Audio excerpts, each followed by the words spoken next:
And we're good. All right. Greetings, readers and travelers and listeners alike. My name is Richie Stevens, I am Joel. and this Hi, is and I'm another Drew. exciting episode of Chattin' Stats. And joining us today is Mr. Bruce Sentar. Bruce, how you doing today? Good. How are you guys? Not too bad. I should have told you we changed our format on how we do the I introductions. now. I was just following in. You guys were Yeah, like no, introducing you're good. yourselves, and I'm like, sure, hey. You're good. So today is our grand finale for Harem Month. Ooh, I'm a And finale. you were the finale for Harem Month, yeah. Oh, Yeah, we that's- had Thank DK you. and had Edie on. Mm-hmm. And then now we have you. We were gonna have 4 episodes, but with my moving schedule and everything, it kind of didn't line up properly. So Is what it it is. sucks, but Happened. it is what it is. We're still having a good time, and we are here to continue with our fantasticness of episodes.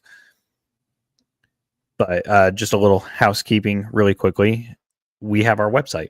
I forgot to mention this last night. Yeah. Our website is now live over at chattinstats.com. It's work in progress. We're going to add some stuff to it and everything, but we now have a website. Just www.chattinstats.com. If you're interested in being on the show or supporting us, Go over you there. want like Subscribe. a sponsor or something, yeah. 200 go over plus. there. We got picks. sign up sheet. 200 plus feed Yeah. picks. Yeah. No, the whole Matt Dinneman thing turned into a shit show of I get feed picks and I don't want them. Please stop. Keep sending them. Yeah. My trips. Sorry, So- take a look.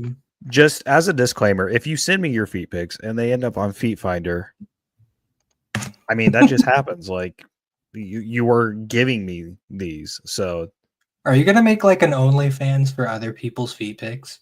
see, I can't do You're that. just like- They have terms and conditions because I thought about it. I did think about it. I did. I kept getting them, and I'm like, you know what? Like, if you guys are going to continue doing this, they're going to start funding my trips because people like feet. People will pay top dollar for some feet pics. So Matt kind of gave me a little really golden an goose. undersold fetish in Haremlit. I mean, the foot fetish. So Yeah. if you feel inspired by all these pictures, go right ahead. See, voicing is my thing. I like doing the voicing for work. I don't want to. I've tried writing and it doesn't work well for me. I can't get the proper thing. Joel and I were going to try to co-write something and it just didn't work. And I mean, that was a few years ago. We might take another crack at it because Lit RPG's ever evolving and we want to give a little love letter to the genre. But Absolutely. You could dictate. I could dictate. I've helped with like setting, and he was writing one, and it was an apocalypse. Like the apocalypse happens at Dragon Con, and people get their powers and everything, and abilities. Kachan. Joel Kachan's mad. He mad. It's okay. No, it's okay. Yeah, you want to say hi? That's my buddy. But yeah, he asked me what I wanted my powers to be, and I dual classed. I was like, I want to have like a paladin, but also a venom mage type, so like I could poison people and then heal them. Yeah. So I could be torturing people would be I was interrogation. Gonna say, you can get a lot of really loyal followers if you poison them up and promise to. Yeah. To. It was more for interrogation. Oh, okay. So it would be more like Oathbreaker Paladin type thing. So it's like I'll heal you, but I'm also going to hurt you just so you're aware. And then Joe, I forget what yours was. Wasn't it like a spirit? Yeah, it was like some shamany spirit powers. For like you take like soul energy from something and you can make it into like a weapon or like an ability or something. That sounds cool to me. So I was like, I'm gonna write a character for that. It had some concept for it there. We just both got busy and didn't have time to really write. So it takes time to write a novel. It does. I mean, it looks like you have a nice little standing desk back there. So yeah. Get your work out anyway. To try not and be like. I also have slightly off screen a reclining bike with a desk stand on it. Just because I write so much better if I'm moving. There you go. That's okay. It keeps the brain juices going. Well, speaking of your writing, we're gonna talk about Yeah, the U series today. Multiple What do series. we Okay. want to start with? Because dude. So since we've had him on, I had gone on a huge Bruce Sentar kick. Like Wonderful. I the read Audible account through has blown up with Bruce Sentar books. Dungeon Diving 101. I've read through some Dragon's Justice. Returner's Defiance is just fantastic. And then we had you on for Magic's Mantle last time. Yeah.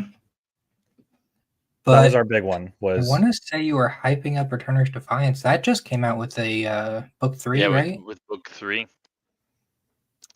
So we could talk about that if you want. Yeah, so I'm working on a webcomic right now for Dungeon Diving. In order to kind of like get that, I like embraced the whole webcomic genre, and I was like, I walked away from that and was like, well, I gotta start another series. I should do one of these these apocalypse, the Yeah, return before the apocalypse, and like prepare up for it, and then like have a yeah. I think thing. regression Regression, series. yeah, regression. Those are like candy to me. I freaking love it. see, It's they're like like candy to Joel. They're like crack to me. I'm like, I can't live without them. They're They so they are good. they are filled. Yeah, they're a good genre. There's a reason why they like dominate the webcomic space, right? Yeah. I think one of the things I like about them most is I love an OP character, but whenever I have an OP character, I want someone that's got like they earned their power. You know what I Right. mean? So Yeah, like if you have someone that's isekai and they just get this like new awesome power, it's like, yeah, that's cool, but like you didn't really earn that, you know? And yeah, so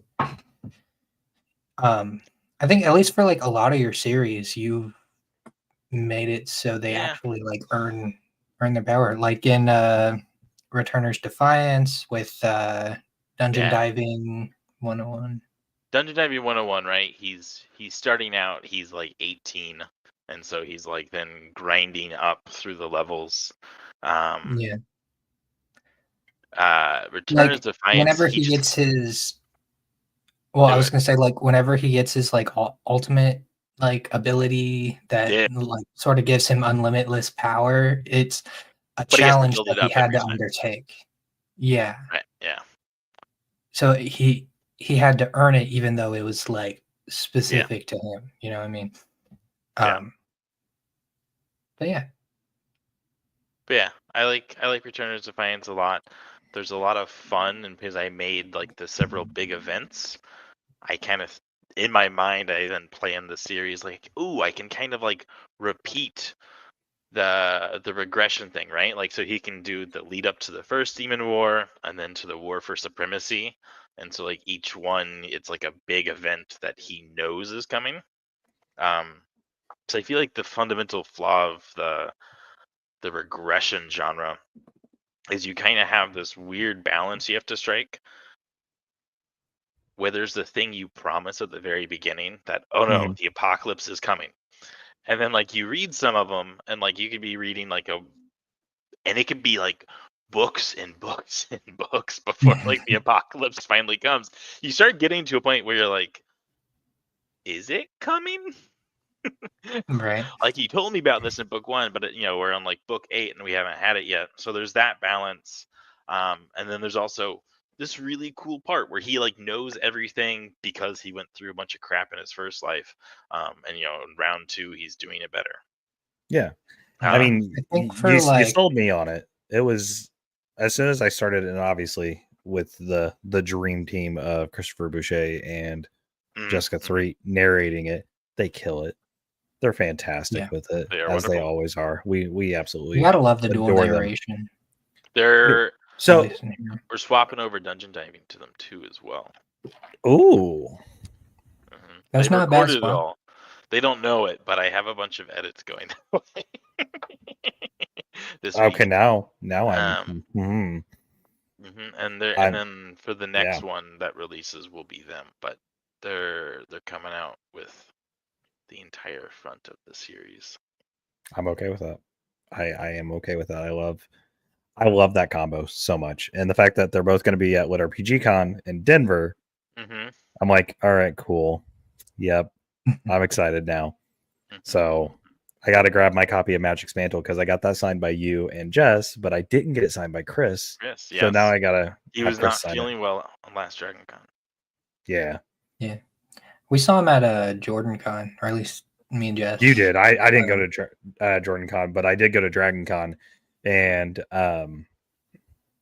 Geneva actually pulled me over and she's like, "Have you met Chris yet?" And I was like, "No, I didn't." And as soon as I heard his voice, I was like, it's Christopher Boucher. And he was like, "Oh, you actually know how to pronounce my name?" And I was like, "Well, yeah, I listened to the audiobooks and you kind of tell me how to say it."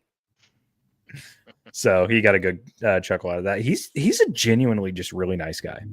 Yeah. So, I got a chance to meet him at Dragon Con. He wasn't feeling well, but the last day of the con, I was like, "Screw it, I don't care. We're gonna go have lunch." But yeah, I'm really excited to have both of them working on my projects. I think they're a fantastic team. They really are. And I mean, Jess and I do our cold reads for the channel, which will be making its return here soon.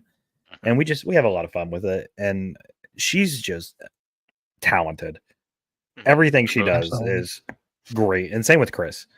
Yeah. And anytime I see their names together on a project, it's like, yep, nope, this is a must for me. It's gonna be a good one. Well, I think the thing they do differently is, don't they, like, they're in the booth together, and you can feel the chemistry. So they'll like, it is. I've done narrators that are out of the booth, and they're just like reading the lines and then someone stitching them together. There might be an appropriate terminology for that, but it's night and day between that and then what you see with not only them but their whole Actors Everywhere team are all doing dual narration in the booth together. It's very clear a different chemistry on dialogue, and my books are so dialogue heavy. I feel like it really helps. And that would be really awkward for me if if I were to do like a harem series or something. Like, that's definitely something I have to get used to. I'm sure Chris and her have some wild takes.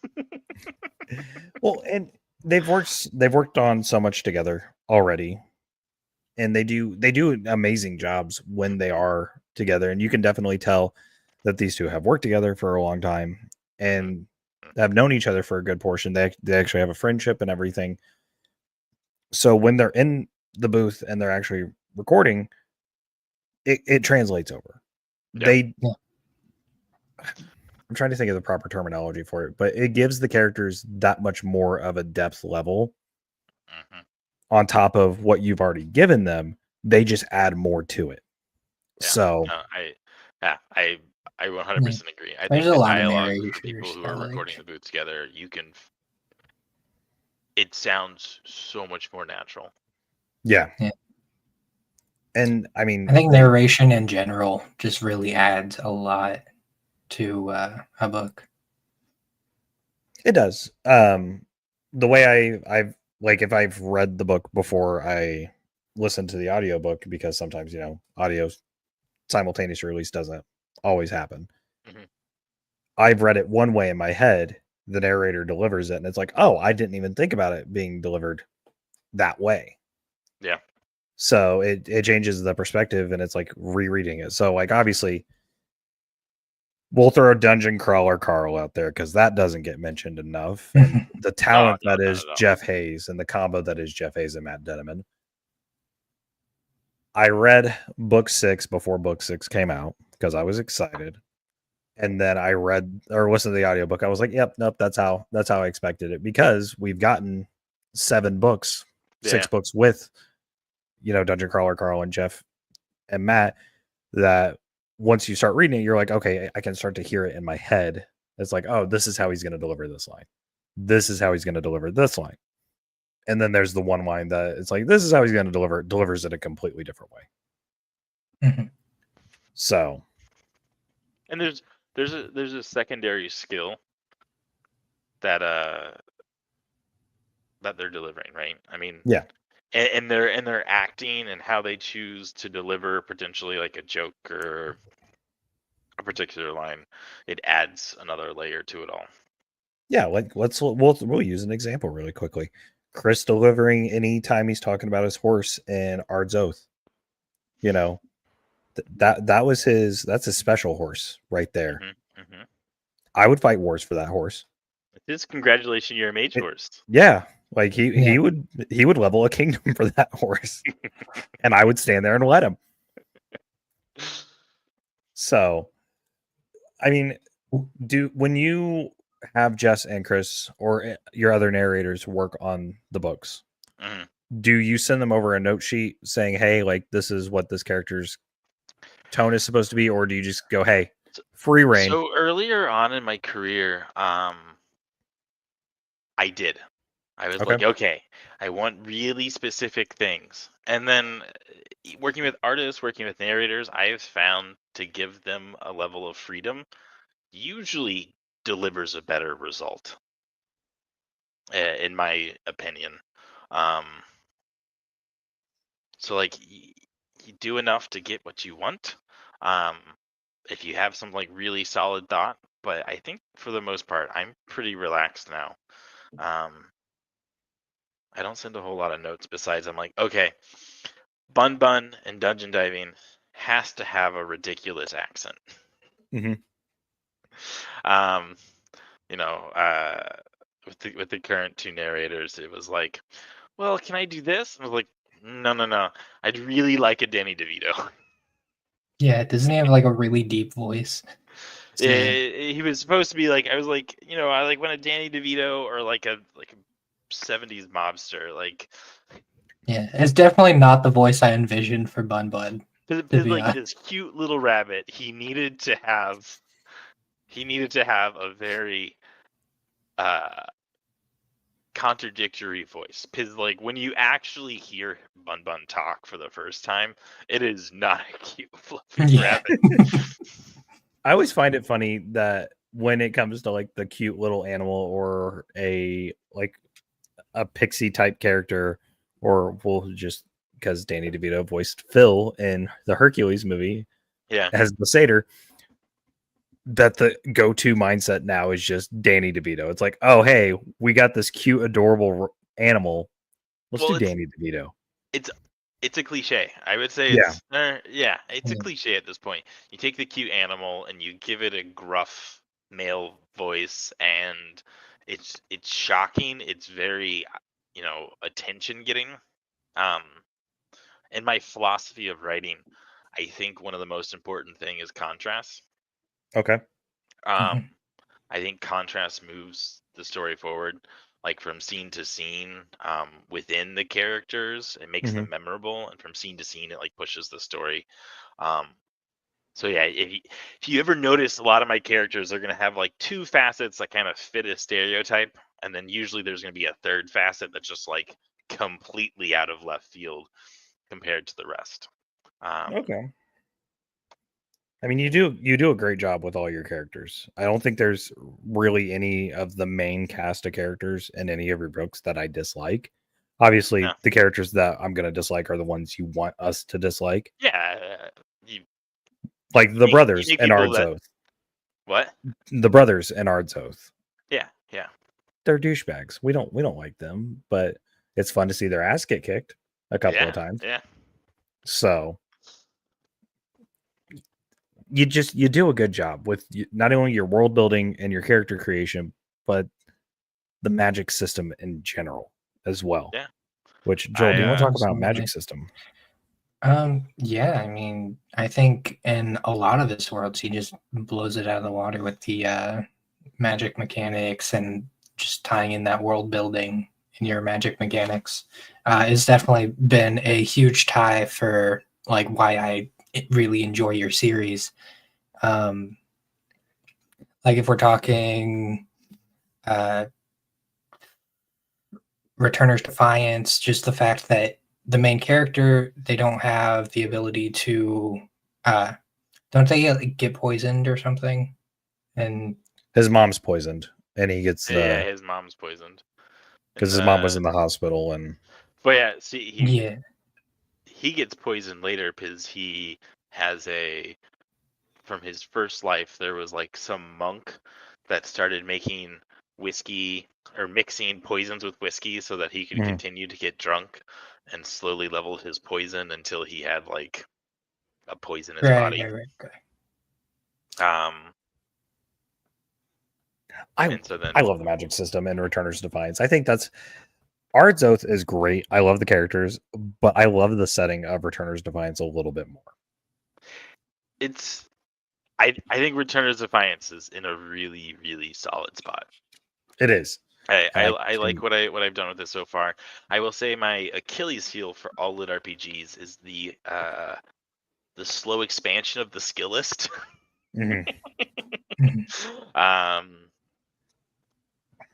Yeah, that's something that when I read He Who Fights with Monsters, I was like, oh my gosh, we just take 4 skills and we just level them up. Perfect. I need to do that. I will say, and then I didn't do it. With Returner's Defiance, or we'll use, we talked about, how you promised something at the beginning of the first book. And it's like, oh, will that get delivered, later? Yeah. It's like you have to. I think one thing that you're able to do with regression books like that is give them a new skill they haven't had before. Yeah. Because they're starting over. They have the knowledge. They're able to get back to where they were, but also have the opportunity to get a skill that they know nothing about. It adds to where it's not a carbon copy almost of him doing the steps that he needs to prevent this, to where everything was before he came back. But also it adds just a new state of surprise, I guess, for the main character as well. And it's like, oh, hey, new skill. I know nothing about this skill. What is this? Never heard of anyone getting it before. Yeah, I think so. Can I just say, like, how much we need a video game with, like, a returner, like, a regression series aspect? Like, we have New Game Plus, but I don't think we have a series where you can actually go back and change the, like, entire campaign of the series. Oh, yeah. Closest like, thing awesome would be like a roguelite. That was the only thing I could think of. But Hades, Dead Cells. Imagine like different character moments. Like, say you have a character you fall in love with, right? And then she dies, and then you end up going back, and now she sees you, and maybe she fell in love with your innocence, but instead now she's falling in love with, or not falling in love, maybe she's scared of, like, she sees like the steely gaze in your eyes and how you've seen all this like horrible war or whatever, and like now she has different vibes and she's like uncomfortable or whatever. Like, I don't know. I think that'd be really interesting to implement. The big flaw in video games is it's always a binary choice, right? Yeah. All of the different paths that you get to choose, like you say, New Game Plus, and I'm thinking of Starfield, right? Mm-hmm. Yeah, it reminds me of like Dark Souls. Like they do New Game Plus, but it's just the enemies are harder. There's no actual like change. Yeah. Really. Well, I was saying, like Starfield, there's all these sort of branching plot lines, but essentially all of the branching plot lines are binary. It's either do you join this side or do you not join this side? And there has to be more nuance, but then it comes to the same point, like a choose your own adventure book. Like people have asked for those before, and I like think about it. I'm like, okay, cool.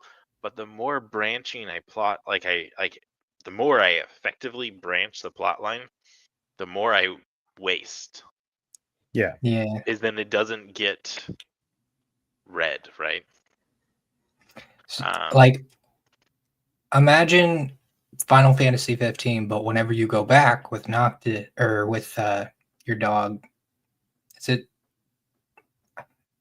Oh, I forget what the dog's name is in Final Fantasy. But you actually are able to save Luna instead of like having this huge traumatic event that happens. Umbra. I don't know. Yeah. I mean, I think people would love to save the dog, right? Not even like a full playthrough, but just like to end the game, be able to go back and save your dog. Well, I was gonna say, like, Joel, I'm glad you kind of like mentioned that because like Baldur's Gate 3 is the closest thing we have to that kind of situation because like start a new game, create the exact same character, but do stuff differently, and your romance option will like it'll change. Like, yeah, you romance Shadowheart your first playthrough. You do something that's kind of like ruthlessness, just murder hobo. She's not gonna like you. She's not gonna like you. I had that happen. Baldur's Gate has so much replayability. It does.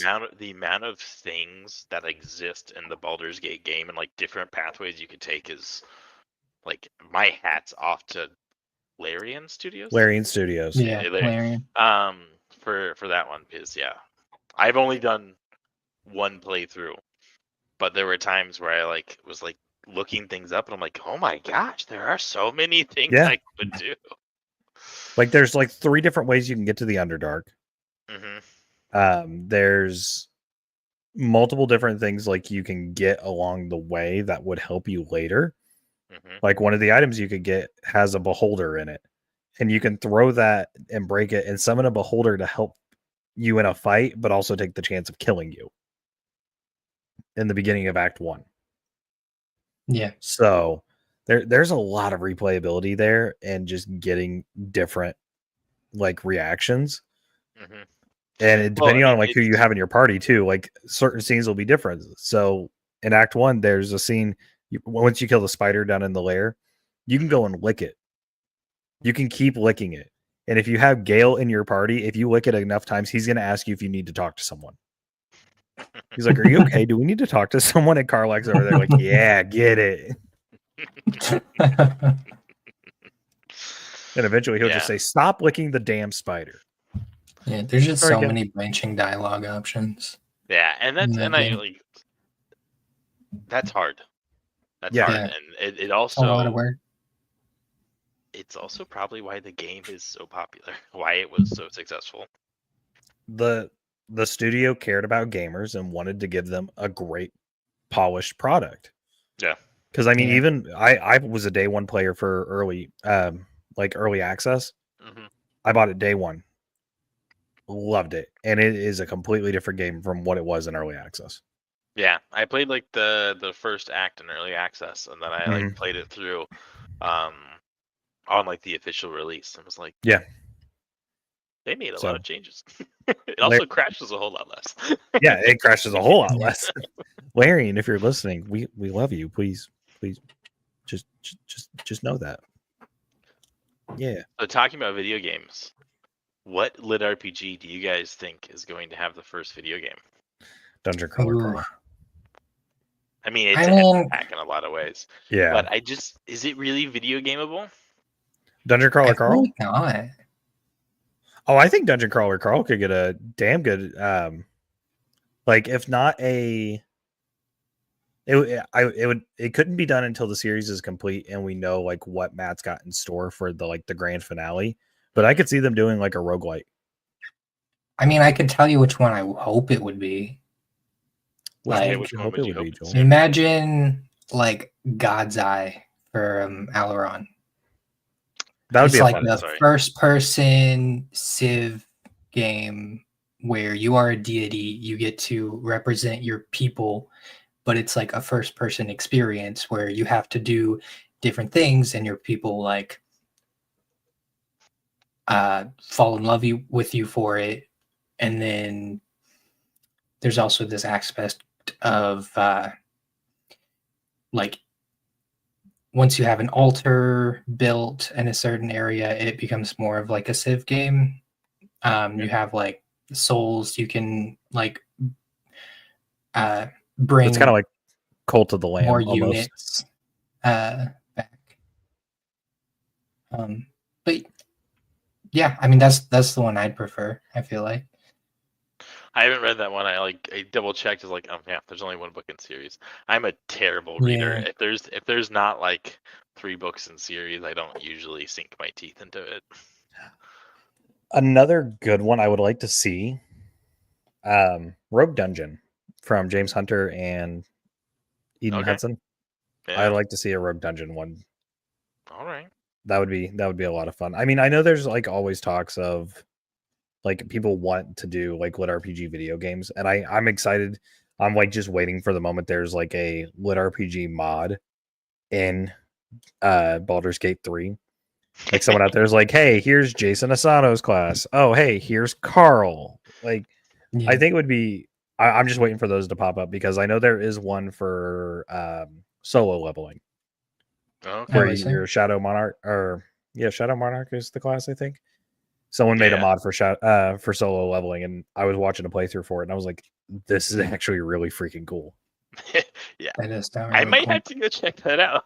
I'll send you the TikTok I got from it to start it out, and I just started watching the series. It was really freaking cool, and it's just him, and he's kicking ass. Yeah, so I read Solo Leveling back when it was a web novel. I really like the web novel. I didn't care for the light novelizations of it. Like I honestly really enjoyed the light novel. I don't think I'm loving the anime. The anime is fantastic. I didn't read the light novel, but then I saw when the webcomic came out, and I was like, all right, this is like doing this as some pretty solid justice. Oh no, it's great. Yeah. So I'm excited to see where that goes for season 2. I need it. I know the light novel took a minute to get into, like the actual action of it. I mean, it's done by the first like book that he gets pretty much his powers and everything. I think the season for the anime ends around book 2 or like halfway through 3. Okay, sounds about right. I have not watched the anime. I watched like the first episode. I assume it's going to be great. Oh, it's fantastic. I watched the first episode. I was like, wow, they're taking this slow. Mm-hmm. Because like he's not even like getting reborn by the end of the first episode. I think it's like end of episode 2 is when he finally gets his. Yeah, he gets cliffed, like getting killed. Yeah, or like about to get killed by the giant statue. I'm actually enjoying like animes where they're taking it a little bit more slower burn for these big ones. Like Chainsaw Man. Chainsaw Man kind of starts out kind of slow. And then of course he turns into the Chainsaw Man like towards the end of the first episode. It's very interesting writing approach because like to slow it down. Everything lately, I would say from books to webcomics to anime is like been picking up speed. So I'm finding it super interesting to watch some of these that are creatively deciding to slow the pace down a little bit. And I mean, Solo Leveling had a huge following, so I mean that's part of it. I think of the other big one this last year was Dan-to-Dan. Dan-to-Dan was good. Dan-to-Dan, I feel like because this is me being a writing nerd, I see the opening in the anime, and then I go back and I read the opening for the manga and the opening for the light novel. Was there a light novel in Dan-to-Dan? I think so. I don't think so. Okay, anyways, but they sped up the intro. Significantly from the manga, and I was like, it's very interesting. Like the manga starts and you got like 2 to 3 chapters of like high school romance, like awkward nerd and popular girl, before you get into like the alien abduction and the ghost possession. But then the anime is like, nah, screw that, let's go straight into this, and then we'll follow through with the because Dan-to-Dan is almost like 2 different things happening, right? You got your ghost possession, and then you have the aliens trying to invade. Well, so you have this like action scene that's either aliens or occult oriented, right? And then they go to school, and he's an awkward teenage boy, and she's like, "Why are you always an idiot?" What it is Persona. That's exactly what it is. It's Persona. Okay. I have not. I know what Persona is, but I have not really. Persona's great. I love Persona. I never got into it because I'm not a big turn-based fan. Okay. I'm a sucker for them. I love Persona. I mean, Bleach did the same thing, right? Yeah.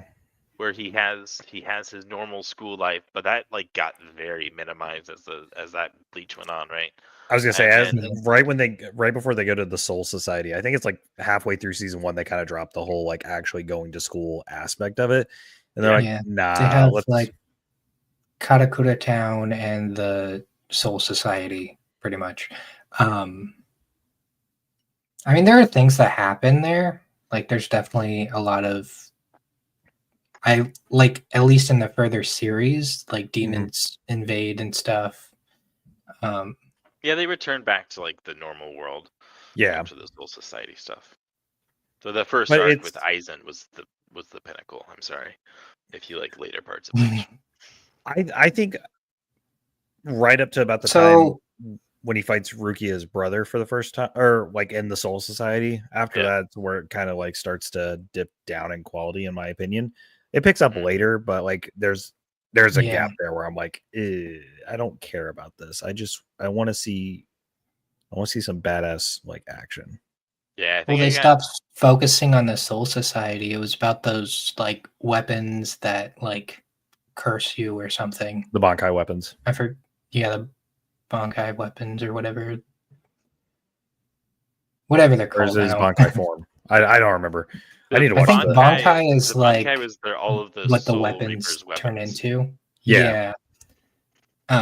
So it's called something else, but I think it does start with a B. We're giving up our anime cards right now.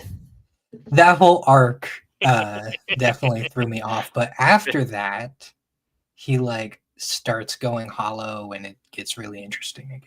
My favorite thing about Bleach is you should get really conditioned whenever that music kicks up. You know the music, right? Oh yeah. Oh yeah. Yeah.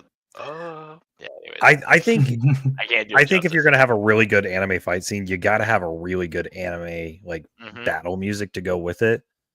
Like, I'm gonna talk about one of my favorite fights in anime, which I love how we're doing a harem episode and we're talking about and we've gone to anime. We're getting so off topic. They're adjacent. I'll pull us back on topic in a moment. Well, I'll bring up High School DxD here later, and we can get back to harem. I'm gonna use Soul Eater.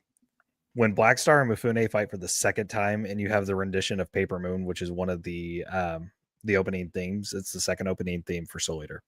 That is probably one of my favorite fights because there's a lot going on, and then you have the music in the background. It just fits perfectly. So I will die on the hill of that's one of the best fights in anime history. I don't care what anyone says. That's a personal guilty pleasure of mine. I'm going to watch it. My girlfriend and I both love Soul Eater, and we were watching it, and that fight came up, and I was like, all right, cool. Shut up. I want to watch this. This is my scene. You can talk anytime else. This is my scene.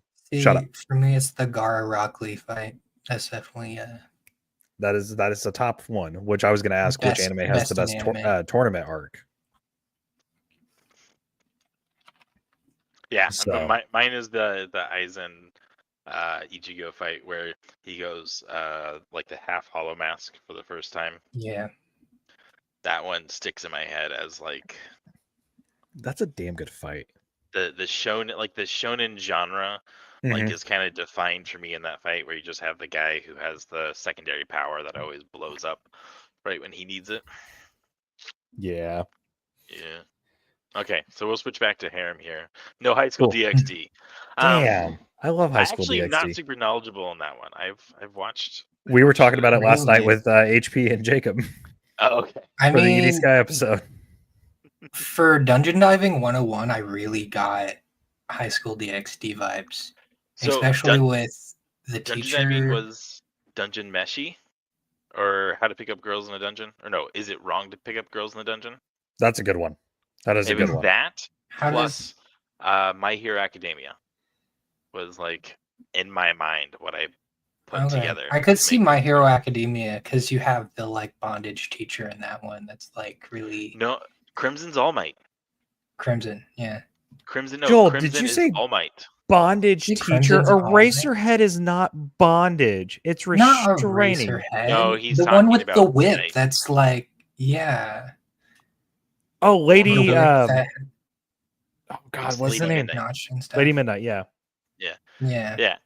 I didn't think of it as that's who I was thinking was Crimson. Yeah, no, Crimson is 100% All Might. Now you're just gonna make me feel weird. Sorry, no. Jess texted me, and I was reading that, and I came back in at the wrong time. She's sadly not going to be able to join us. She's not feeling too hot, but that's okay. We love you, Jess. We'll get you Yeah. another time. I mean, Crimson Zolemite. It's the overpowered teacher character. I mean, I can see it like power wise, yeah. Yeah. Okay, I mean, get it's a rough. It's a rough. I don't pull too hard from my inspirations because like the inspiration is just the seed, and then I'm a discovery writer. So then Mhm. I make it up as I go, and I don't really stick to a script. Speaking of dungeon diving 101, oh freaking good. I need Yeah, 204 is the next one. I need to catch up. Yeah, Right. so I finished 204 and I'm doing my final edits so I can get it out in a little, but yeah, on March 9th, so a little over 2 weeks. A week. 2 weeks. Yeah, I think between dungeon diving and Returner's Defiance is definitely like Dragon's Justice was good, but there's less of the My thing with Dragon's Justice, and this was a newbie mistake. I think books 1 through 3 are fantastic. yeah. 4, I may have let power scaling jump the shark a little. Okay. That and so we were talking about this with Deacon Frost earlier. What do you think is like the peak number of like how large a harem should be? I knew that's exactly where you're going. I also screwed up with the dragonettes. Dragonettes, I think, were a mistake in hindsight, but like I did it, and then once I do it, I'm gonna keep going through it. Well, I think the problem with them is that their relationship feels more transactional. It's super. It's not a deep relationship, right? Right. Because I just didn't have at that point. There were too many characters, and it was hard to give them all meaningful romances. Yeah. So I think you're going to see and continue to see with some of my ongoing series trying to keep the number of active characters in a book probably down towards 5 or 6. Okay. I was gonna say, Joel, I don't think I gave my answer. I think anytime you go over 10, like I'll say 13 is way too much for me. I've seen a couple of books where the harem gets up to the 13 or like to the teens, and I'm just like, no, this is too much. I don't like that. It's like, at what point does it become Pokemon and you're just trying to catch them all? Yeah. Well, I think the biggest struggle from my writer point of view is just that you can only meaningfully involve so many characters. Right. So like, I've already alluded to it in Dungeon Diving 203, so I think I can. I think. But yeah, so and then I think in Ardzoth, I'm gonna switch because I don't want to spoil something, so I'm actually not gonna say that. In Ardzoth, I kind of have Selena. And she has her romance, but then she's kind of left in the capital, and it's like the 4 anchors and Ard are like off on their adventure, and Eva's in there as well. But it's the thing where like even at like 7 or 8, it's really hard for them to meaningfully all continue to be in the story. So for my own writing, you're probably going to see like each book probably have a group of like, we're going to say 5 to 7 main characters and harem romance involvement. And then I'm just going to like, maybe if there's more, just put them aside for a book. They can come back. But I think it's like, by no means am I telling you how you should write. Like, if you have good character ideas, go for it. Like, But one thing I was going to say, because this is something I see that you do differently than a lot of harem authors, at least as far as I've seen, is that you always give a reason for him to form his harem. Yeah. Yeah. So like Dragon's Justice, he's trying to like repopulate the dragonkind with Dungeon Diving 101. He kind of like gets his power. Or is that Returners Defiance? One of them, he like gets his power. There's a couple parts to that one. So he can absorb one of their abilities. Because he has the demons. Yeah. He has the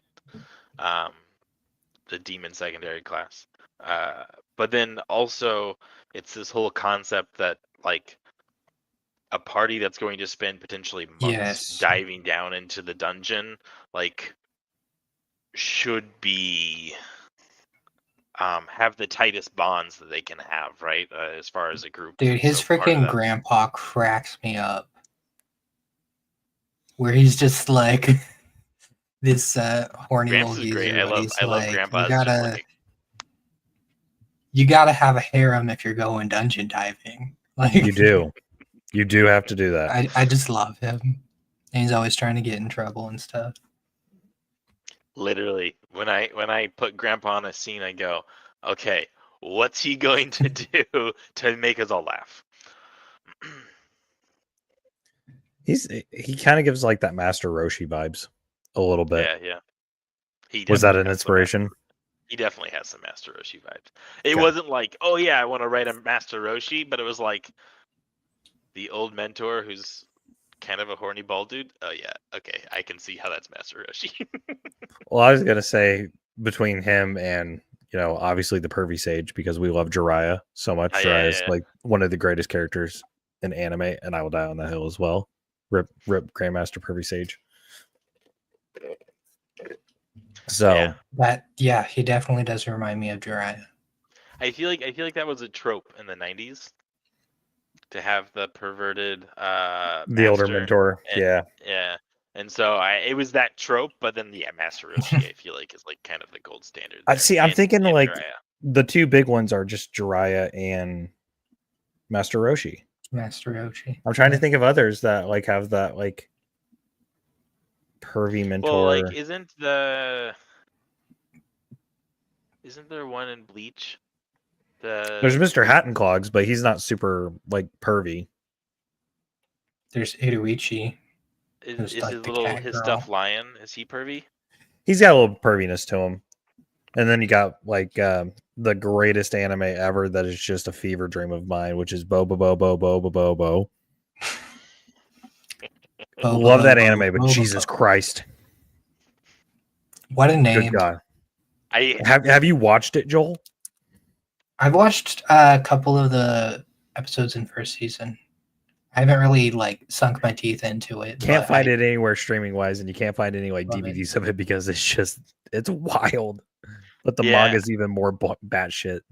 I feel like that was like an Adult Swim watch for me. It was near the other ones, and so I watched a couple episodes, but I just remember being like, "What the fuck am I watching?" It is like just a fever dream, like acid trip is all that is. He kind of just reminds me of Johnny from Johnny Bravo. Johnny Bravo. Yeah. He's just anime Johnny Bravo with nostril hair. Okay. I hate that. I hate that so much. Johnny Bravo with an afro. I hate that. Nope. Now I can't watch it anymore. Shit. I'm gonna see if it's on that the site I'm watching Haikyuu on, because I need to catch up on that. That's what I'm waiting for, is a sports harem book. Okay. That's what I'm waiting for. I think you're gonna wait. Yeah. Yeah. Oh, it's gonna be a while before that ever comes out, because that's usually like the reverse harems where it's one girl, multiple guys. Well, I was gonna say, very interesting for the genre. Last year, the big breakout was Warlock. Yeah. And if you read it, it's really drama focused. I have not read Warlock. It's really Who's not a it whole by? lot of action. Daniel Kensington, I think I said that name right. Does it have an audio? I think Royal Guard recently did the audio for book 1. I'll look it up real quick. But that was like the breakout success for last year, right? The Yes, big it does one. have an audio. But it was very drama focused, which I thought was from a harem standpoint was very interesting. Obviously, it did very well, and I was like, all right. Like the drama focus was a lot of interest. But I was gonna say, if drama focus continues, then you can get your sport harem. I was just thinking about like the resurgence of sports anime, and I'm like, okay, so when do we get the sports harem? So Well, that's sports what anime, they're like freaking superhero sports. Haikyuu is not superhero sports. It's just volleyball. Okay, I don't know what Haikyuu is. That's like my girlfriend's favorite anime. I tried watching it when I lived in Colorado. I was like, okay, this is kind of cool. Then I kind of fell off of it, and then they did a movie for it, and we went into Greenwood and saw it because that was the only theater that was showing it. And I walked out of the theater, and it's like the end of the anime, essentially. I was like, damn, now I got to watch this because this was damn good.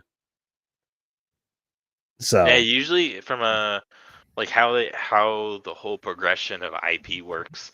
If you got a movie, it means the anime did well. They got I think it has like a few movies, but this one actually had like a theatrical release, which is fantastic. Because I mean, the only ones I could think of would be like My Hero and Dragon Ball and Demon Slayer were the like big movie theatrical had a releases. few movies. Has One Piece had movies? Yes, One Piece Red. Yeah. That one One was Piece is, I think, officially now. Maybe it's not now. The #1 IP in the world. I forget. It and Harry Potter were at a little bit of I think One Piece finally took over. Or a tussle for who was the single largest IP. So everything's just expanding. Yeah. No, One Piece has a couple of movies. I think this was their first big theatrical release. I could be mistaken, but I'm happy to see more animes getting theatrical release. Like, yeah, I mean, I have to say, Lit RPG has to take a nod and a bow to anime, because I think a lot of people sometimes try and trace where Lit RPG came from, but I have to say a lot of popularity has to come from all of these animes.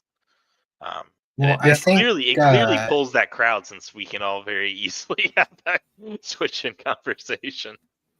Like the Korean or like Japanese manga, and then with them making light novels, and then after that, like you got Lit RPG, and then and I mean from there, like American Lit RPG, and I like Russia was doing it too or something.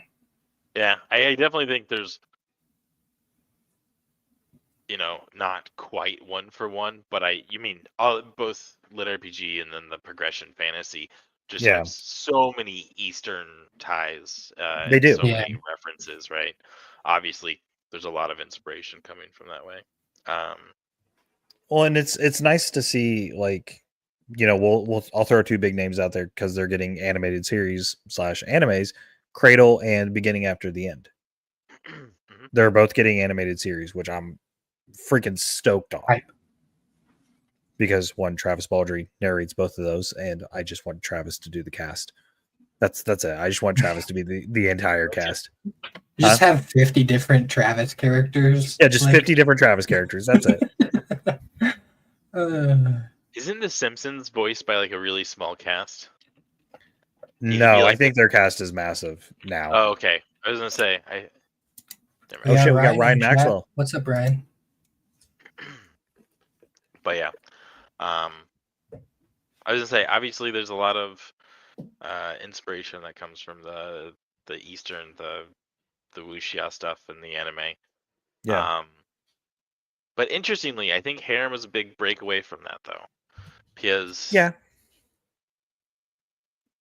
interestingly, harem and anime has gotten to this really weird point where they're almost afraid. Well, I guess for a long time, it's the guy's usually oblivious, but he's surrounded by girls, right? Mhm. The Japanese harem. Mhm. Um, and even now, I feel like a lot when you look at like even like a subreddit about anime, it's like, is it harem or is it not? And it's like quite literally a spectrum where they kind of make it ambiguous. Take Yeah. Oh, I'm trying to think what things I've watched lately. Um, His Eminence in Shadow. I haven't watched that one. So the whole thing is this guy has like an army of like 500 women, but Okay.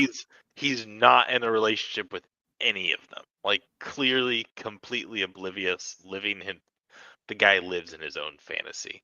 It's like he wants to pretend to be a side character. Um, while Kinda. he is like also like the most powerful person ever and has this army of like 500 women who are secretly forming an organization on his behalf because he said something slightly delusional when he was a kid. Okay. That kind It's of makes it's me just think of what is it? Reborn in Another World with my level 2 cheat codes, or starting a new life in another world with my I've level 2 cheat codes. seen like the visuals Season for 1 that. I was haven't. really good. I Okay. really liked it. And audiobook narrator Daryl Mayfield voices a couple of like side characters in that, so Oh, okay. that's when I found that out, I was like, oh yeah, this is an instant watch for me, because if Yeah. Daryl's making an appearance and I want to try to support him.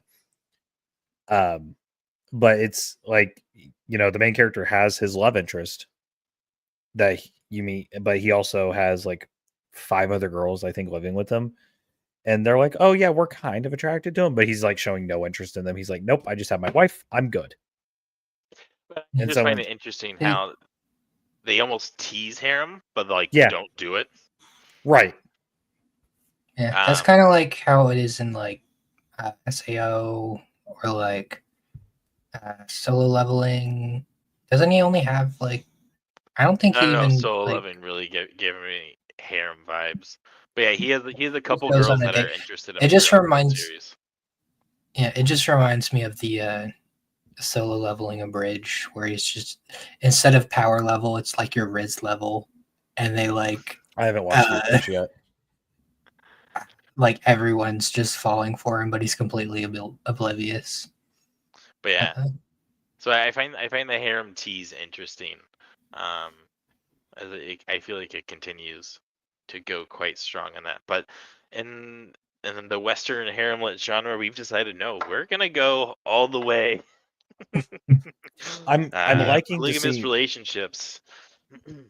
I am liking that there is more harem lit RPG now than there used to be, because it felt like with harem, they focus mainly on like a little more just a progression system, but no like actual stat system or anything like that. It's Yeah. just, hey, he learned a new ability. That's it.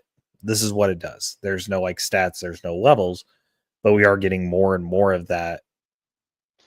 It feels Yeah, like.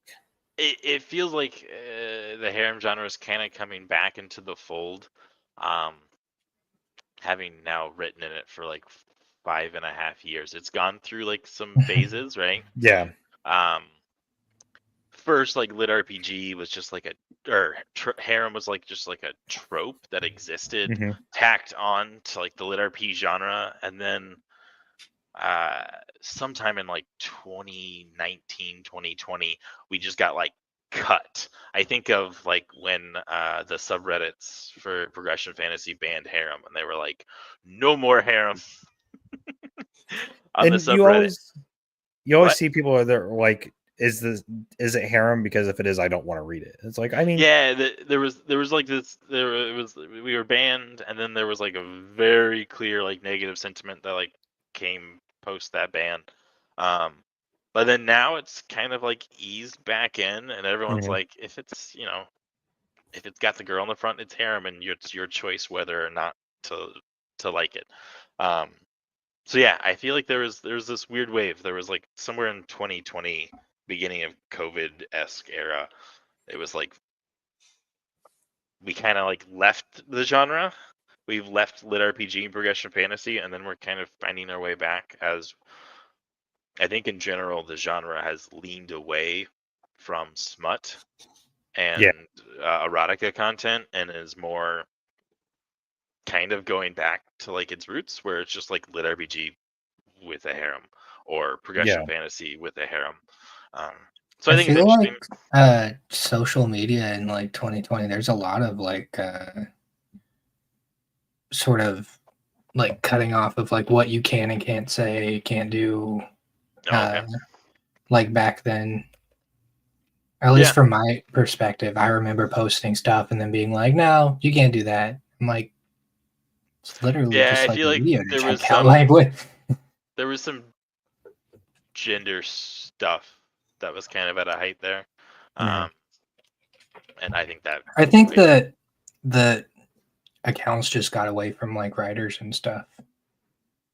the accounts, like the Facebook well, page. just like the moderators were like doing their own thing. But yeah, I feel like we've gotten more acceptable now. And I've even ventured into some of the lit RPG spaces. I kind of wasn't on them for a while, but I've ventured back in and to actually fairly positive reception. So obviously you're gonna have those few bad eggs in there where it's like, oh no, harem bad, harem no. It's like, hey, just don't read it. Like you don't have to it's like discriminate against it. It's just another form of media. It might not be your cup of tea. There's books that are my cup of tea, and you know what? I just don't comment on those posts. I'm like, oh yeah, no, like, but fuck that person. I think if that trend continues, I think you're going to see more people trying to write things in a harem that are going to also appeal to lit RPG and progression fantasy people. Yeah. The more those groups commingle, the more the stories will commingle. But yeah. I mean, me personally, I don't mind if it's a harem or not, but I will say it comes in phases of like, oh, I'm not really ready for a harem series right now, or like, oh yeah, for sure.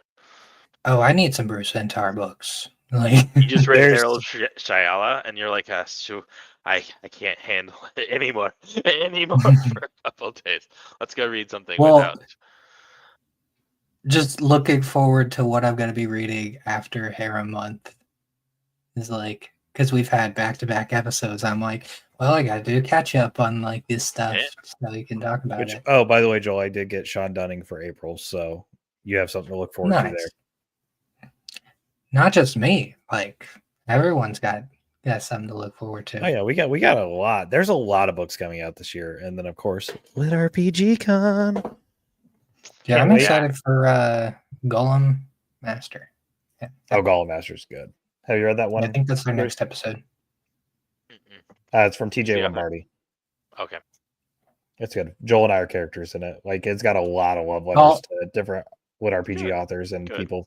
Joel and I are the headmasters. I'll save my thoughts for it for the episode, but it's good.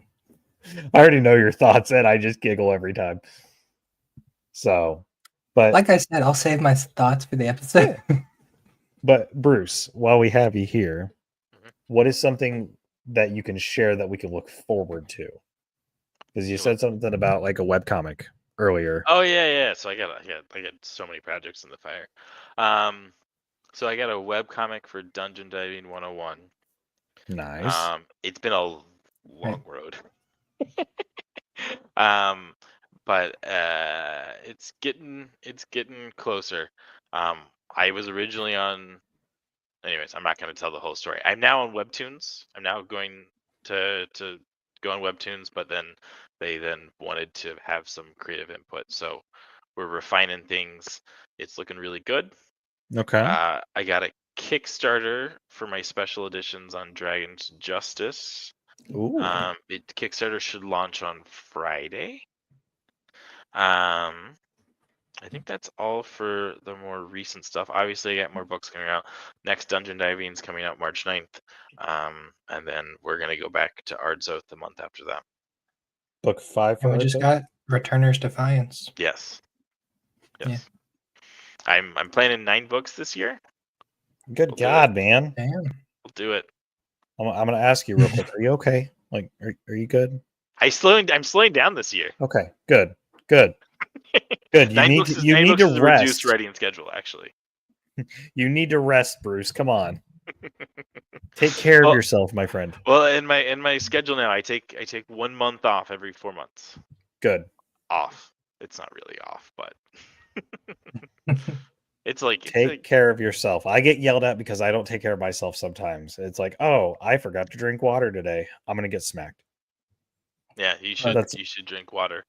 I know. But yeah. No, my peak was I wrote 11 books 1 year. God damn, dude. That's crazy. But I'm dialing back to 9. Okay. Yeah, it's like 2 whole less books. That's dialing back and taking. That's dialing it back. We'll accept that. We'll accept that. I mean, yeah. It's still gonna be over 1 million published words for the year, but we'll do it. That hurt my head. You want to know the fun part? No. They all go through 3 drafts. Holy shit, Bruce. Dude. My superpower is actually not being a writer. It's being an editor. I actually decently enjoy editing. So like I write this like bare bones skeletal draft, and then I edit the crap out of it. That's fair. That's fair. And I mean, like, I'll put it this way, like with how many books you write versus like the amount of words that the narrators have to speak. Hey, I'm sure Jess and Chris are completely happy with how many words I write. Oh, no, I know. I'm not saying like as a bad thing. It's just like, wow, okay, so if you're writing over 1 million words and then they're doing your books on top of like other projects they have, it's like, wow, damn, narrators say a lot of words. Yeah. So they usually record one of my books in about a week. That sounds about right. Yeah, and they're usually around like 12 to 14 hours. Mine aren't massive. I'm not writing 200,000 word lit RPG monsters. Those 25-hour audiobooks. Quality. Yeah, you're giving quality over quality. You know, they are quality. But I mean, I look at some of those audiobooks and I'm like, is that 32-hour audiobook? Or what was the one? Bastion was the like biggest 40 hours. Yeah. And I was like, the biggest lit RPG audiobook was book 7? Book 6 or 7. Predators for the Land. Of the Land, and I think it was 47 hours. Was it 47? 46 hours and 56 minutes, if I remember correctly off the top of my head. I'm pulling it up right now. There's one that's longer than that, though. 6 was pretty big, wasn't it? 23 hours. I mean, there's some omnibuses that are pretty long, but those are omnibus. But yeah. I think of lit RPG falling more towards the 20 hours. I was right. 46 hours and 57 minutes. So, yeah, that's a lot. Holy shit. I was going to say, if Nick Podell's doing a book, like, it's just going to be long, and I'm okay with that. Is he a slower narrator?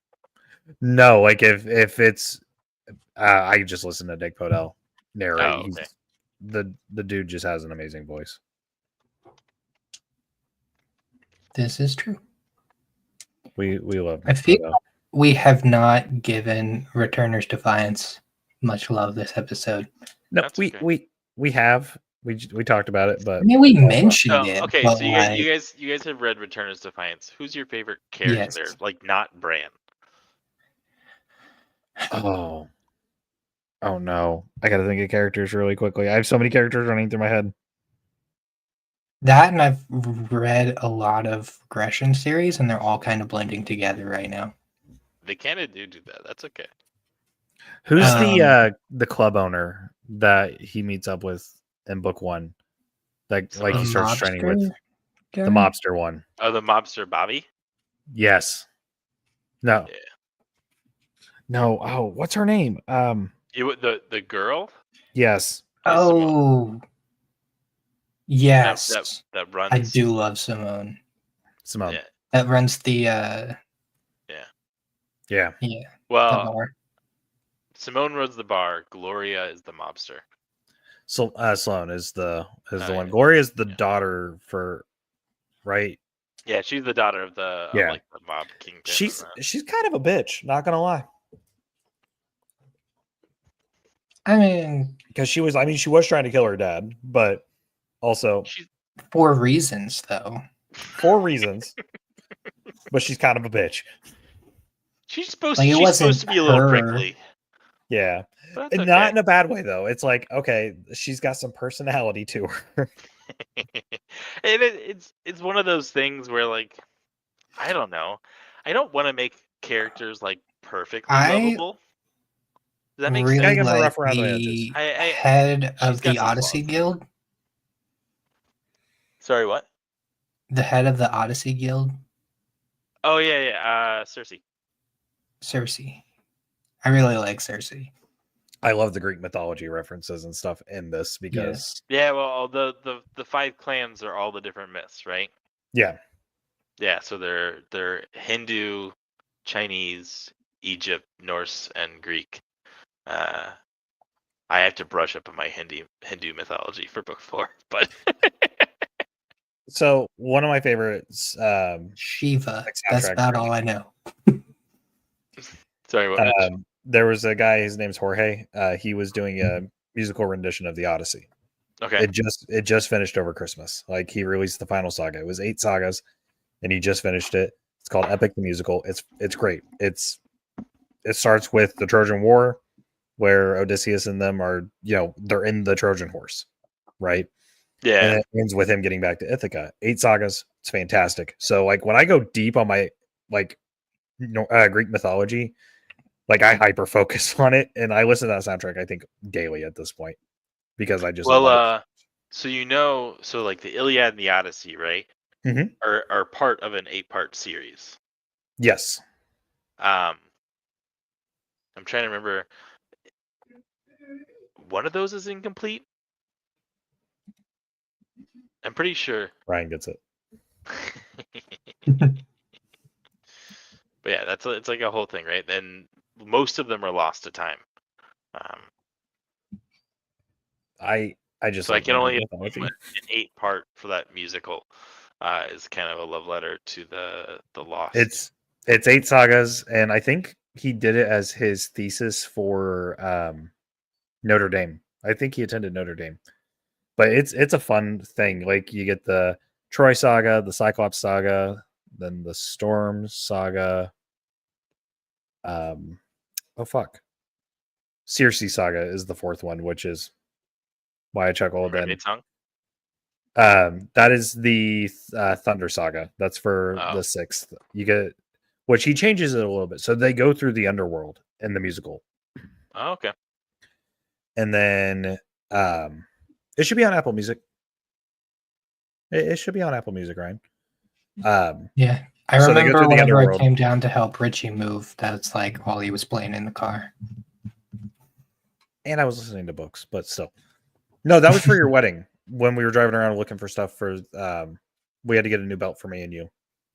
That's what we were listening to. And when we moved. Yeah, I was actually playing. Every It's time like you've been in the yeah, car, on even the repeat. last, Yeah, the no, last Yeah. few years. He loved it that much. it's good. It's just fun. It's really fun. And the guy who does the voice for Poseidon, perfect. It's perfect. He's got 2 songs, and both songs are just, it's a tone shift. It's a tone shift, and it's art. So, but I like my Greek mythology. So Returners Defiance really just kind of It definitely has some mythology nerdism. I also love the because they're stopping portals. Yeah, so every time I try and remember, like, the it's Hell Gates linked together. Mm-hmm. Yeah. So the whole like lead up that he's going to is the first Demon War, and there's going to be 9 Hellgates that open on Earth. The end of book 3 is sort of like a next time on Returners to Defiance, and I just kind of do like a quick snapshot of all of the Hellgates opening. One thing that I absolutely loved was the dad's training and how With the girl that like Gloria. stays behind, Yeah. whenever they go off, is just like constantly torturing Gloria, and she's like trying to be like, "Oh, I'm on the phone right now. I can't do training." Just Well, running it's a away. fun break from her tough mobster persona to like suddenly being afraid of this this essentially like half giant dude who's just like, yeah, I need to awaken your specific physique. It needs to be an 85-foot cliff. Yeah, that and the Titan physique training is a really cool aspect, like mechanics wise. Yeah. So like that, you know how I said I don't like how the skill lists keep expanding? The Titan physique was like, okay, so we're gonna collapse a number of abilities into a single ability. That's a lot of what made me do the Titan physiques. I was Okay. like, I wanna collapse the skill list by adding some of them into the Titan physique. We like That and they keep mentioning like, how big are you gonna get? And it's like, well, I didn't get that big in my last life, but now he's like Yeah, got all these new powers and stuff. So yeah. new I powers can't and wait new for ladies. to do the Trial of Kings again. That's something I'm actually really looking forward to writing. Because then he can't be yeah, the I'm wandering. super hyped for that. He can't be the wandering king in this life, right? Because he's got like an organization and Yeah. other things going on. Yeah. So he's gonna have to be like a different type of king, which I think will be an interesting pivot for him. I'm curious to see how you do that. I am too. I'm excited now. Oh God. So the Trials of King, correct me if I'm wrong, that takes place in Tartarus? So we're the Tartarus branch of the Heroes clan was right at the entrance to the Heroes. So that should the be. Trial of Kings. So you're saying he doesn't do that in book 3? No, he's too low level for that one right now. Okay. He knows it. Because I remember it being mentioned at the end of book 2. What was his? So it's mentioned in book 2, but I also talk about how that's where the previous Zeus disappeared. Like, Gotcha. Essentially, the former cast of Greek gods all went into the trial, never came out. So, like, it's hard. So in that previous life of his, it's assumed that the gods are dead. The Greek gods? Yeah. Yeah. I mean, cool. So I I he like draws the Zeus is essentially conclusion Zeus of like Zeus in the book, and his second life is essentially Zeus the second. Okay. Well, he draws this conclusion that like, oh, a bunch of like super powerful people just disappeared all at once. Like, I was thinking Zeus just opened right a new as this pocket dimension. invasion's happening. And he's like, looking back on it, that makes a lot of sense. Because he's like talking with one of his lovers whenever he's like mentioning this, and he doesn't really like pay attention to that information, but they kind of put two and like the dots together, and it's like, oh, that's probably really important. You should look into that. Yeah, I really like that part of the regression, where like in his past life he would have heard of some of these things later on, but like at this point in time, past Brent was like a thug. Like a normal thug, not at all like involved with this stuff. So he's like that piecing things together and like getting a fuller picture now that he's in it. I really like those aspects of the story. one aspect that I really did like is that the way you did the regression, I feel like was unique. Is that something you came up with on yourself, or like something you saw somewhere else where like instead of like getting a time machine, he like goes he kind of like divines the past and then possesses his past Yeah. self.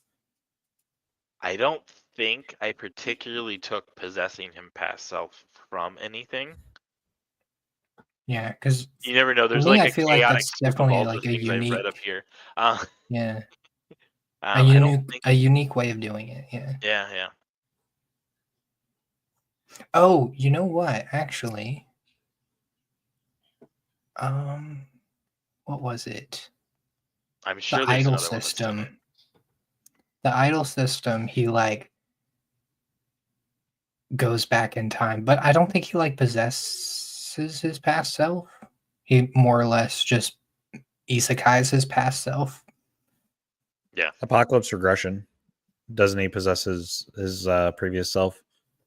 Yeah, but that's more of like a time machine. He's like sends his mind back. He does send his mind back, but I mean, still, that's it's functionally the same. yeah.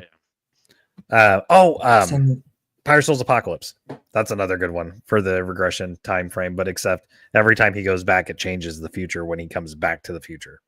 oh, he's going back and forth. Yeah, there's so still a time machine. it's still a time machine, but still it changes the outcome. So that's Yeah, I stay away from He time keeps hijinks going too back much. and forth. The Yeah, regression thing, people ask me like, is that gonna like change his future, or is there gonna? But it's like, no. He goes back. This is the storyline. We're not going back and we're forth. not going back to the future for that one. The hijinks when you do the time stuff is consistency is incredibly yeah. difficult. Yeah, then you got Chevy Chase fixing a hot tub. You got John Cusack talking about a great white buffalo. I mean, it's just a whole mess of things. Sorry, I can't talk about time travel and not mention hot tub time machine. What was the apocalypse? Oh, what's it called? System universe. There's another apocalypse one that I really enjoy. End of the world. Is it a No, not regression? End of the World. It's the one that, yes, it's regression. I would think it would be End of the World from Aaron Oster. That soundbook does. Because you No, really it's not hyped that one out. It is really good. Other regression series. I feel like when I I love did Aaron Oster's a mechanics. regression in Haremlit, people were like, "What is this?" We only can think of one other harem progression or regression story, and they were like, "Did you copy his story?" And I was like, "No, regression's like a whole ass genre." Yeah, there's a lot I of like books in there. regression. I think regression's Oh, a damn Reborn good- Apocalypse. I just said that earlier. No, you're talking about Apocalypse R.A. regression. Mejia. Yeah, I forgot about No, Reborn but Apocalypse. Reborn Apocalypse, I don't know how you guys keep all he of these also stories sends together. his soul back.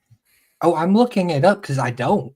Like, he also sends his soul back, but it's like some ring that he found in some unknown place, and he like sends his soul back. So his soul has like sort of the abilities. It's kind of like your series where they Okay. have like The soul of the like he has a swordsmanship like ability that he can flex his soul Yeah. to sort of do like grandmaster form of the ability or whatever. Okay. Like sword ability. But no, like there's also a lot of differences.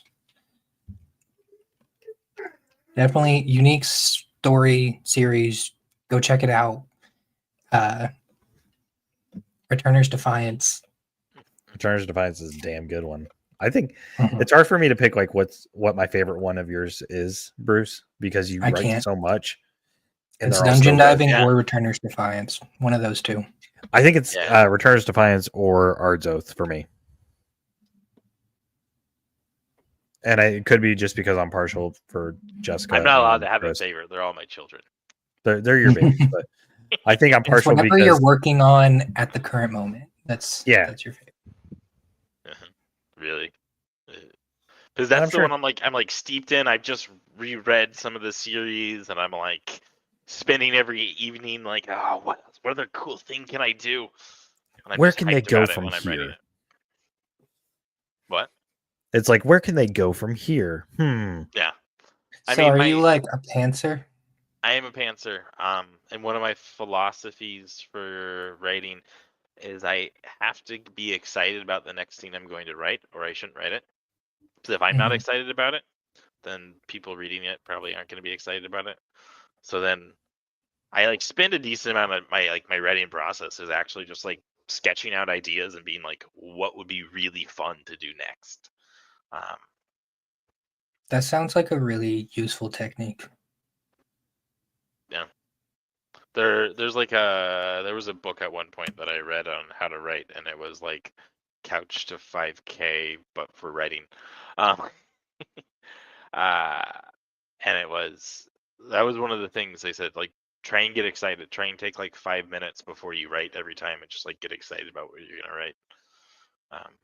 I took that a step further, and I'm just like, I won't write unless I get excited about it. It's another way. Yeah. Your series are so amazing. They're so good. They really are. You're excited writing it, and it shows on the page, and it's exciting to read. I try. I just like to write books. This is like the coolest job ever. That's what we say about doing the podcast. Because we get to talk with all of our author friends that we have, and we've formed new connections. So it's really cool. I like this a lot. You do a good job, Bruce. Well, thank you guys. Thanks for having me on. Hey, if you're ever feeling down, just remember those stats guys. They're hyping you up. Well, we're just sitting there like little flags, Go Bruce. Woo! I need to make like something to send to authors. That's just like me and Richie with flags. You can do it. That's going to be a poster. We're just going to make posters of us holding up like little flags, and foam fingers. We'll get foam fingers and everything. You could totally make a little sketch of that and then make that like a little sticker. Oh no, it's going to be actual pictures of us sitting together with like the foam finger and the flag, and we're going to make it a poster, and we're just going to start sending it out to authors that we've had on the show. It's like, my walls tend to be pretty bare. I don't do decorations. No, so what you're saying is we need to make a sticker.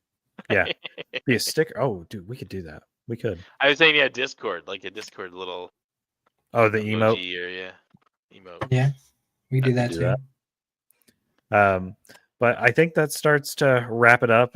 Joel, I think we're going to skip our segment for you and I. Hey, what you've been reading since we just did it last night. An episode yesterday. If you want to know, go check out last night's episode. Yeah. Bruce, what have you been reading though? What have I been reading? Yeah. You mentioned He Who Fights with Monsters earlier, so. I read that a long time ago. I actually have like left books, and I've been reading a lot of web novels lately. We like web novels. I was reading God Forsaken, and Well Dark. Okay. I think that was the name. Yeah, I was dabbling around. Oh, and I read the book 2 for Warlock. I read that a couple weeks ago. I just added book 1 to my wish list on Audible, so I think I'll pick that up with the next credit. I think he's doing some very interesting things for Harem, and I'm watching him. I'm just like, can I get away with that too? Well, sounds like an interesting list. So, yeah, I like that. Yeah. Same thing we've been reading last night, Joel. That's pretty much it. Yeah. Go watch last night's episode if you want to know what we've been reading. Yeah, that's really about it. I mean, what we're looking forward to, I guess, audiobook for Golem Master, even though I've already read it, because Daniel Wisniewski is doing that one. Returner's Defiance is my next book, and then after that, I got to read Jacob Hollow. Oh, the Freelancers of Neptune. Yeah, that one's good. It's a fun read. I'm doing an arc read right now for Alex Knight, his new book that's coming out through Portal, Servant of Rage. I think is what the title is. I have an alternate art for the hardcover that he's got, so I'm really excited about that one. But coming up on stats, just kind of give a layout of our schedule. Is I think we have 3 episodes booked for next month. On the 9th, which is less than 2 weeks from now, we have Rin Smith coming back on. So Jonathan Smith for Dungeon Core Online. And then on the 13th, we have TJ Lombardi for Golem Master. So you got some time there to kick some ass and get some reading in. And then I have another one booked for in that time frame. I just can't remember what it is. I have to go back and look at my schedule. Facebook Messenger. I got to get a new phone. So the encrypted messages on Facebook, and I never set up a pin, but it's like, hey, what's your pin? So we can sync your messages. Don't know. No idea. So can't go back to my messages. So if I had you scheduled, message me. And if you want to be scheduled. And if you want to be scheduled, have a new website out, chattinstats.com. Go check it out. There's a sign-up sheet. You can message us and try and get you on the show, or if you just want to sponsor us, we can give you a mention in the next episode. Yeah, we're going to start doing sponsored episodes again and everything. We got to set up the how we're going to do that, and we are going to have our Patreon set up soon, so that's going to be fun. So if you just want to throw $1 our way a month, it helps support the channel. And then we have our merch store opening soon. We have one open. Patreon on the website still. So if you send me a link to that. Yeah, we can get that linked in and everything. But we have some fun stuff planned for stats this year. It's going to be a banger. Year. It is. And then obviously the stats crew is going to be at Lit RPG Con. So if you're wondering about attending Lit RPG Con, you should. Tickets on sale now. Tickets are on sale. It is got a banging list of guests and panelists, and they're still announcing. Yeah. So Joel and I will be there. We will be doing. Someone is there. Yeah, we're going to be doing live coverage while we're there. We'll probably stream to YouTube or Twitch while we're there, just walking around, doing some interviews with some of our author friends. Show a little life of Lit RPG. If you haven't ever been to Dragon Con or Lit RPG Con, well, this is the first Lit RPG Con, but if you're wondering what the Lit RPG crowd gets up to, let me tell you, it's something. It is something. Because, Bruce, you were there for the Lit RPG after party at Dragon Con. That place was packed. Yeah, we did that, the Lit RPG meet and greet. Mm-hmm. Is that what you're talking about? And then we did the after party. The year before we did the Under the Sea. Under the Sea, yeah. Which Under the Sea aquarium. I was there for that. We broke capacity at the aquarium, I think 2 or 3 times. I was trying to get pictures, but I kept getting pulled away to help out with other things. So we pulled a great crowd.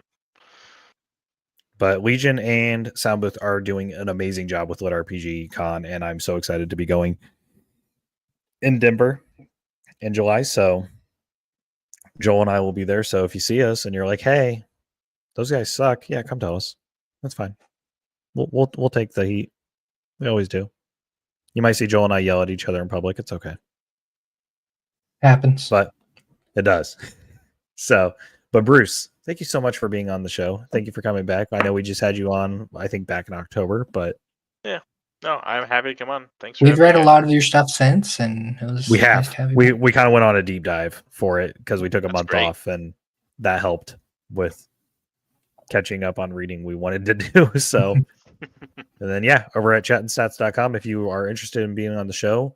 If Joel and I haven't read your work yet, we will we'll put it in our pile of TBR because Jesus Christ, that pile is huge. Our pile just keeps growing and growing. But we're gonna work out a system and everything on submissions and whatnot. So but that is it for Chattin' Stats for today. We hope to see you guys back on the 9th at 7 p.m. Eastern Time. I know we have a group that's a little upset with us for doing it so late because they're across the pond and it's like midnight for them. We're sorry. We're trying to get it figured out. Don't yell at us. But yeah, we'll see you guys next time. Bye. Bye.